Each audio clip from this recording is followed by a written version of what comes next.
आणि मग येऊन बसला. महाराज आलो मी. देवा काय करू उपचार? खोप मोडकी जर काय करू म्हटले. काय नाही बघा दरदरी. आणि मग अशी मोडकी बाज फाटकी गोधडी टाकली आणि देव बसला आणि म्हटलं तुकोबा भूक लागली हो. दरदरी. तुकोबा भूक लागली. तुकोबा म्हटले देवा अरे काय आवळीच्या हातच्या कण्या खाशील तू. जगात तिच्या कण्याची सर नाही हो. कोणाच्या? आवळीच्या.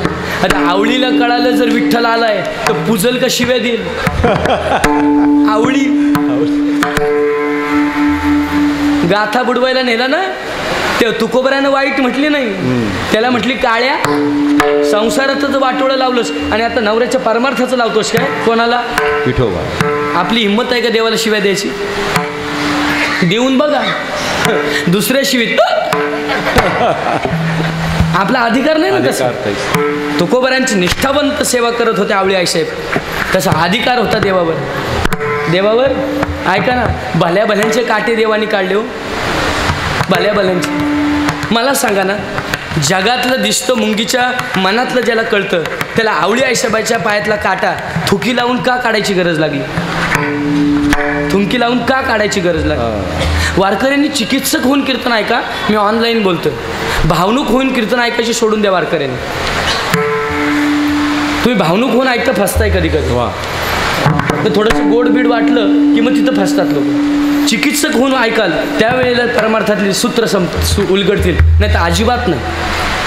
एवढा मोठा आपला संप्रदाय आहे विश्वाच्या पाठीवरचा. जर महान संप्रदाय कोणता आहे तर वारकरी संप्रदाय. मी स्वाभिमानाने बोलेन. मी कोणत्या संप्रदायाला वाईट बोलत नाही. पण मला ऐका ना सांगू तुम्हाला एक वारकरी छोटा नाही. वारकऱ्यांनी स्वतःला साधं समजूच नाही.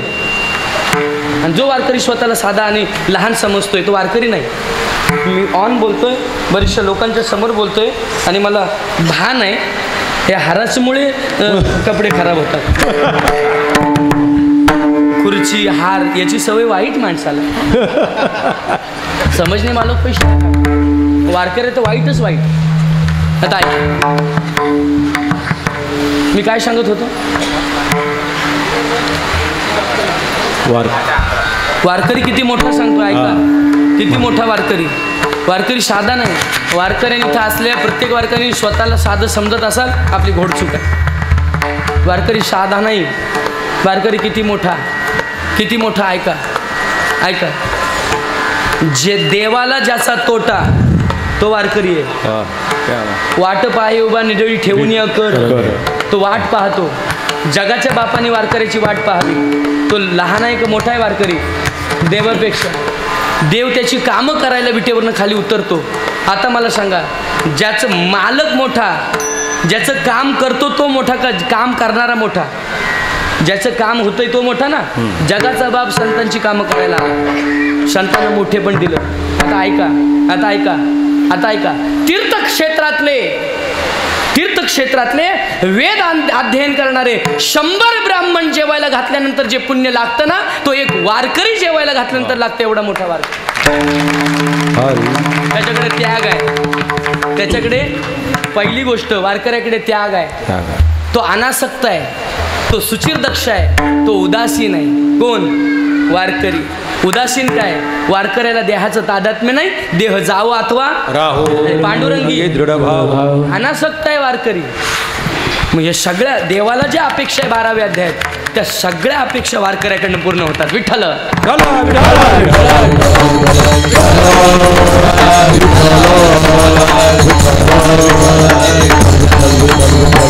पण दान धर्म करावा. दान धर्माने काय होतं? पवित्र होत असतं. ऐका दान करतो ना त्याचं धन पवित्र होत असतं.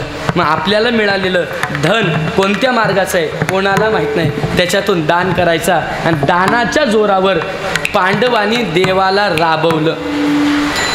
कशाच्या जोरावर? दानाच्या पुण्याईने.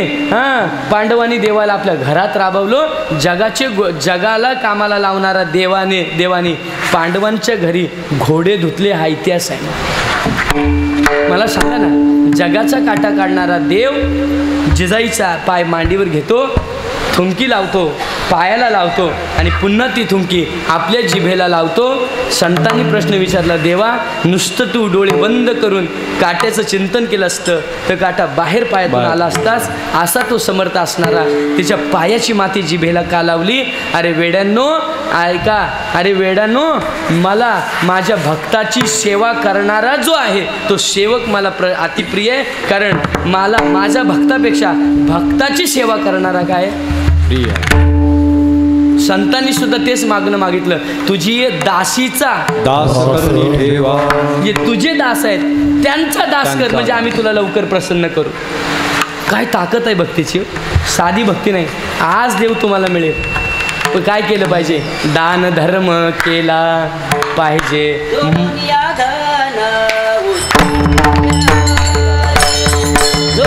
धन उत्तम व्यवहार, उत्तम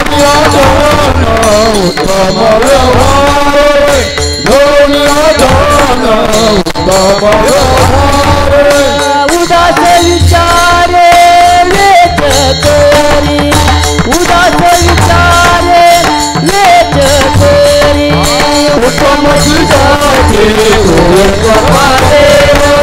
उत्तम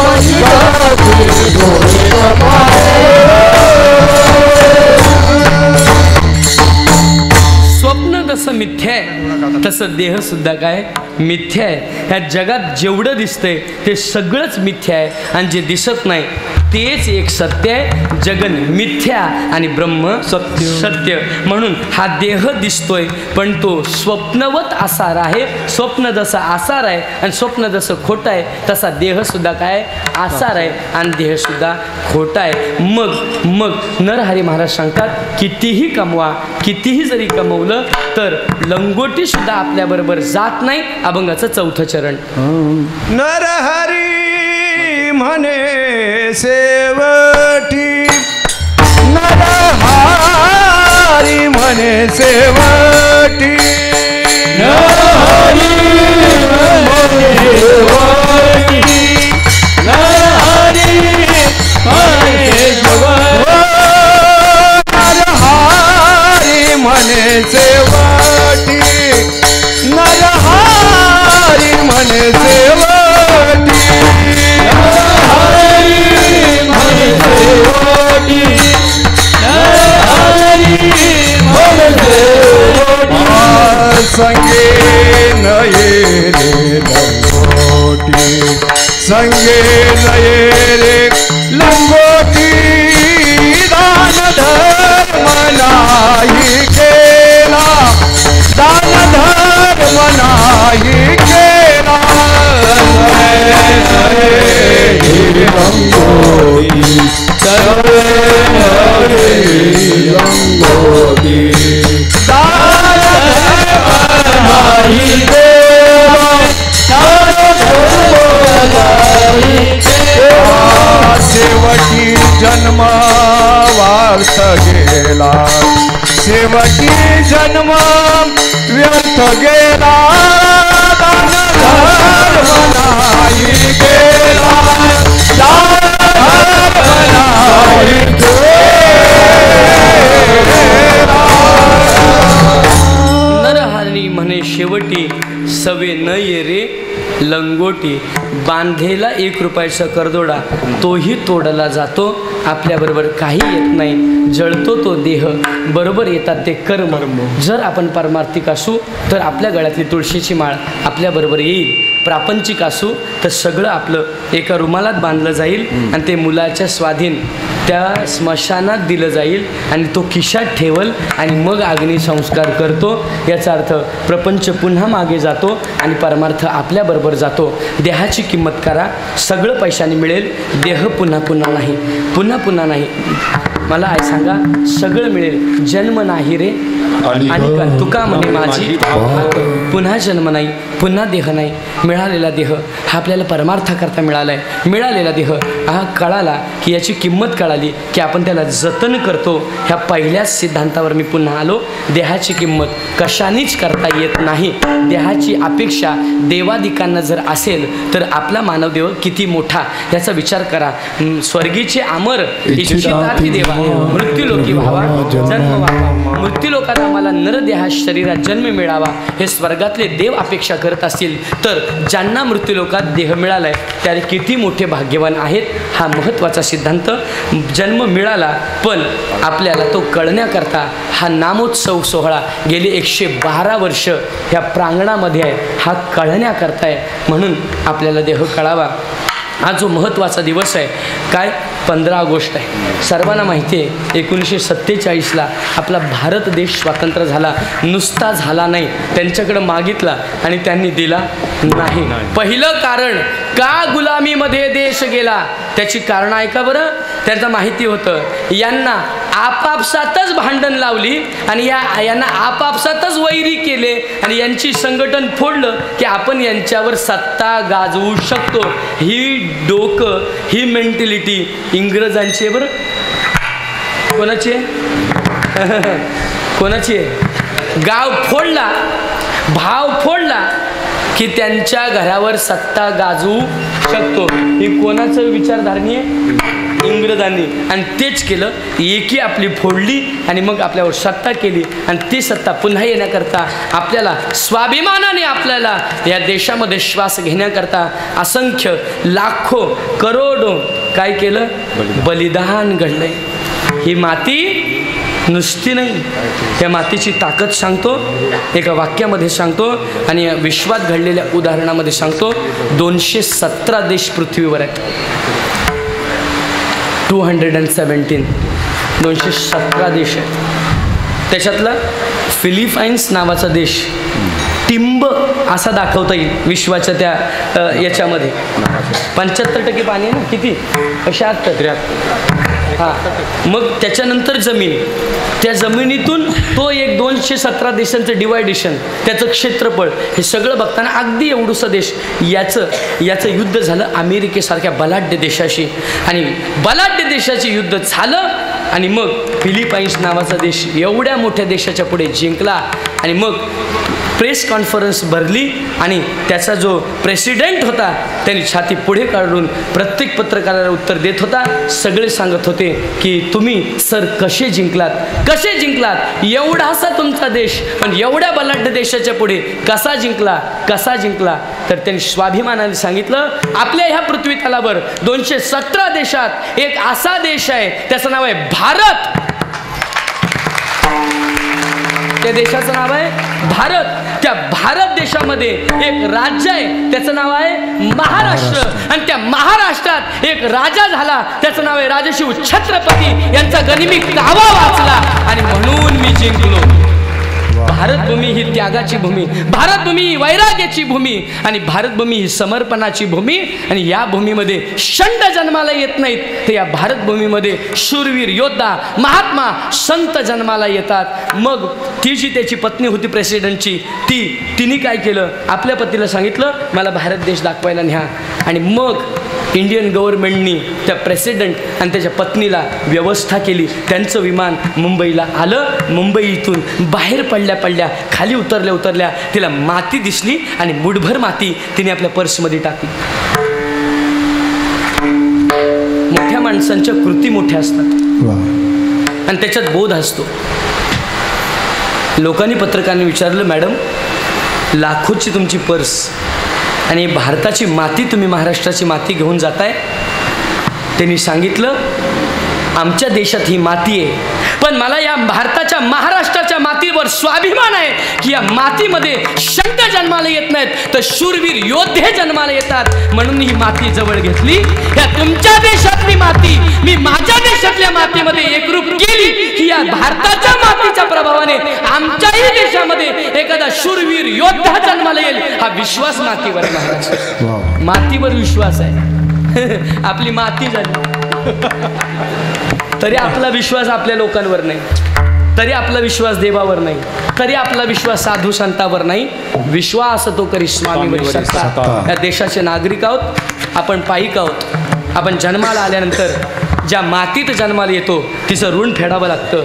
ज्या जातीत जन्माला येतो त्याचं ऋण फेडावं लागतं. आणि ज्या आई वडिलाच्या उदराला जन्माला येतो त्या उदराचं ऋण फेडावं लागतं. ज्या मातीत, ज्या जातीत आणि ज्या आई वडिलांच्या उदराला जन्माला येतो ना, ही 4 ऋण आपल्याला फेडायची आहेत. ही 4 ऋण फेडायची आहेत. आणि फेडण्याकरता आपल्याला ज्ञान संतांकडे मिळालं. ते संत ज्ञानेश्वर माऊली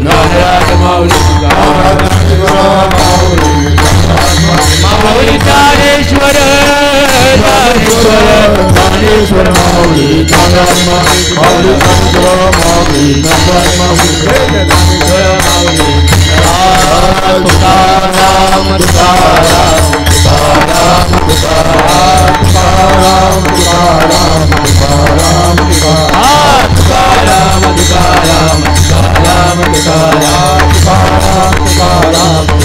कुंडली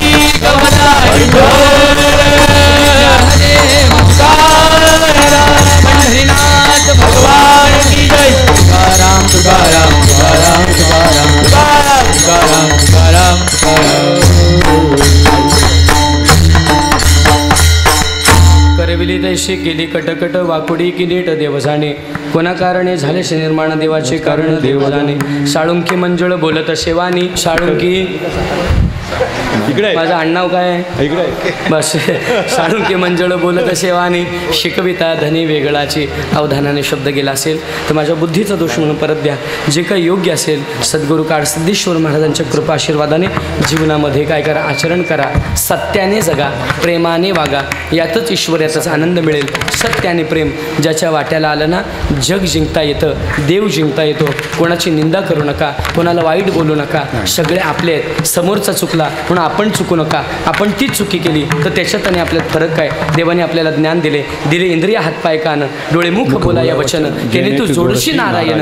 नासे जीवपण भवरोग का. वारी करा, गळ्यात पवित्र तुळशीची माळ धारण करा. आई वडिलांची सेवा करा. धर्म जगा, धर्म टिका. धर्माची तत्व जाणून घ्या आणि धर्माकरता कट्टर व्हा.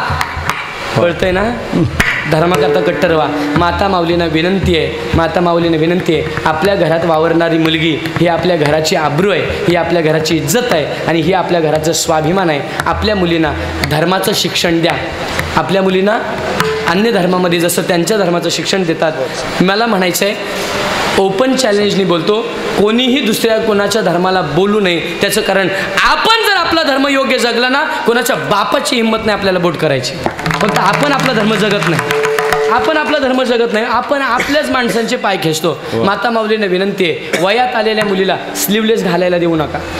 मी थोडा हक्काने बोलतो. मलाही बहीण आहे, मलाही आई आहे, मलाही प्रपंच आहे. एक लक्षात घ्या, का आपली लेक समाजामध्ये वावरत असताना, फिरत असताना तिच्याकडे अश्लील नजरेने कोणी तिच्या उघड्या अंगाकडे बघावं असं कोणत्याही बहिणीकडे कोणी वाईट बघू नये. याच्याकरता आपण जर तत्वानी वागलं तर कोणाची हिंमत होणार नाही. कोणी हिंदू माता माऊलीने तशा प्रकारचा पोशाख करू नये, जेणेकरून कोणी आपल्याकडे वाईट नजरेने पाहिल.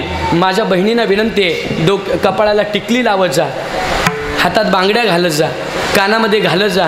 टिकलीच नाही मग कशी टिकली नाही टिक कळलं. आता तर गळ्यामध्ये मंगळसूत्र घालत नाहीत, हातात. इकडे आले का पद्धत?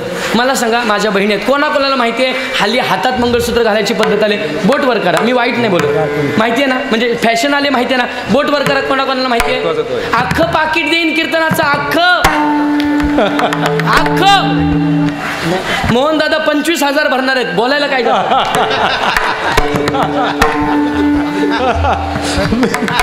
अख्खं पाकिट देईन. कोणाकोणाला माहिती आहे हातात मंगळसूत्र घातली जाते? 1 2 3 4 5 6 7 8 जणींना माहिती आहेत हल्ली मंगळसूत्र हातात गळ्यात घालत नाहीत. मला सांगा ना, मंगळसूत्र गळ्यात का हातात? हा, गळ्यात. मग हातात कोणी आणली स्टाईल? हे सगळं हिंदूंकडेच आलं. याचा अर्थ मीडियाने आपली डोकी भ्रमित केली. मीडिया दाखवायला लागला आणि आमच्या स्त्रिया दिवसभर त्या ऐकत राहिल्या आणि मग तसं आचरण करायला लागले. अजिबात करायचं नाही. नवरा हातात ठेवायचा नाही. तुम्हाला तुमचा नवरा हातात पाहिजे असेल, कीर्तन झाल्यावर माझ्याकडे या.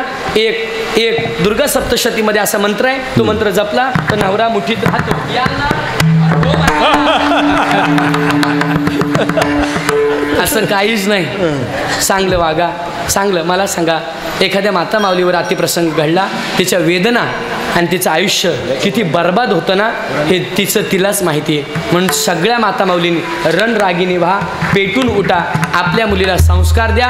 आपली मुलगी समाजात फिरताना तिचं स्वाभिमानाने नाव घेतलं पाहिजे, असं प्रत्येक आईला. म्हणून आई वडिलांनी संस्कार करा, मुलांकडे लक्ष द्या. मग ती पळून गेल्यावर आई बघते गेली, गप, तुला माहिती होतं. आपल्या आई वडिलांचं नाक समाजात खाली जाऊ नये, असं माझ्या बहिणीने अनुकरण करा. सगळ्या युवक मित्रांना एक विनंती आहे, आज बरेचसे युवक मित्र कीर्तनाला आलेत. ऐका, आपण घातलेले दागदागिने, आपल्याकडे असणारा पैसा आणि आपल्याकडे असणारे कपडे, आपल्याकडे असणारे ब्रँडेड कार म्हणजे आपली श्रीमंती नाही, तर आपल्याकडे असणारे संस्कार ही आपली खरी श्रीमंती आहे. ही खरी श्रीमंती आहे. ती संस्कार रूपी श्रीमंती कमवा.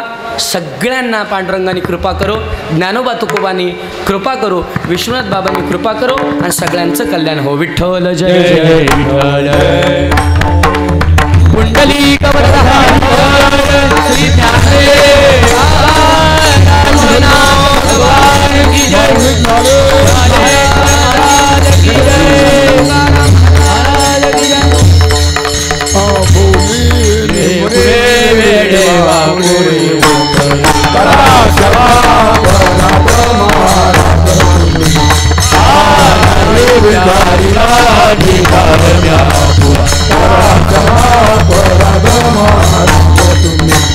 तुम्ही